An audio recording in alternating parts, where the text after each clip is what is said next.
Hi guys, today I have great news for you. You actually don't need to put in 10,000 hours to learn to sing. You can learn to use the entirety of your range by simply focusing on the basic principles and getting them right. And that's basically all there is to it. If you get the basic principles of singing together into a coordination that works, then suddenly you've got a voice that works and that you can build on top of.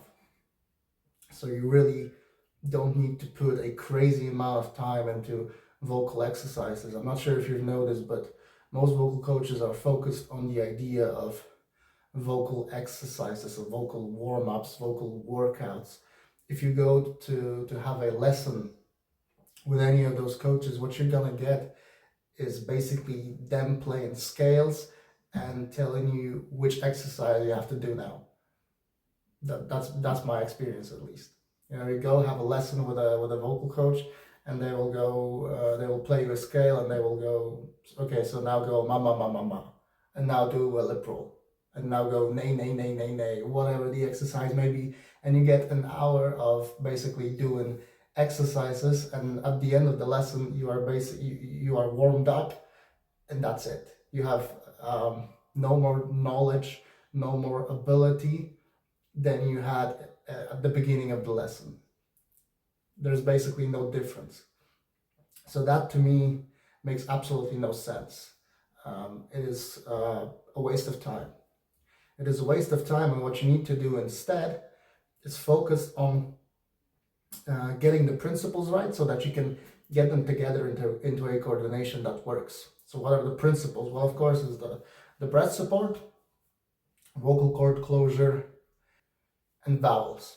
What I would like to focus on to get the fastest and the best possible results are these three things and how to get them to work together.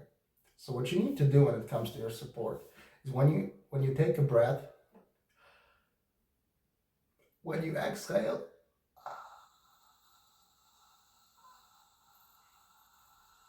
you need to learn how to not push out too much air. You need to actually moderate the airflow, but not with your vocal cords. You don't want to push a lot of air and then use your vocal cords as a dam to regulate the airflow. You want to actually just simply blow less air as you go higher. So when we go like um, um,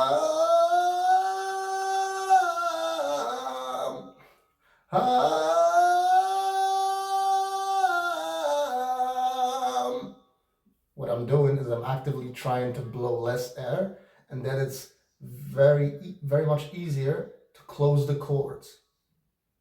And this has to work together. If I pushed out a lot of air, I couldn't close the cords because the air pressure would simply blow them apart. So we need to actively moderate our airflow. This is very important. And then when these things can work together and coexist, we also need to focus on how we receive the sound, which is basically the vowel sound that we use. So what you need to do is not spread out too much, especially in the beginning stages of your vocal development. You want to keep the vowels quite narrow. So a very good vowel to train this would be o, o, o. Oh,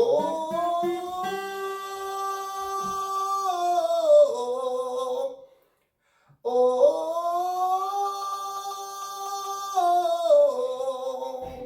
You want to allow the sound to go where it needs to go. Keep the vowel narrow, keep the cords closed, and blow out very little air. The least possible amount of air that you can to still get the robust and firm sound in full voice. And then you can take it higher if you want. Oh, oh, oh,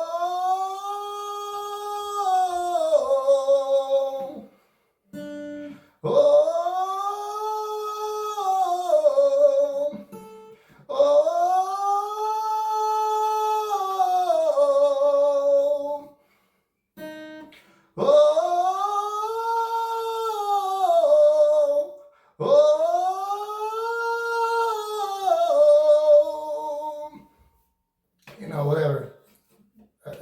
as far as you can go. It all works when the coordination is right. If the basics are off, then it doesn't matter what you do, you will not go past a certain point. So, to summarize this video, you really need to focus on the basic elements of phonation. The basic elements of phonation being, of course, the airflow. There's no phonation without air. The vocal cord closure and the vowel that you make, the vowel that you choose. And experiment with this, have fun, and I'll see you soon. Subscribe, like and subscribe, because these videos are gonna keep coming. Bye bye.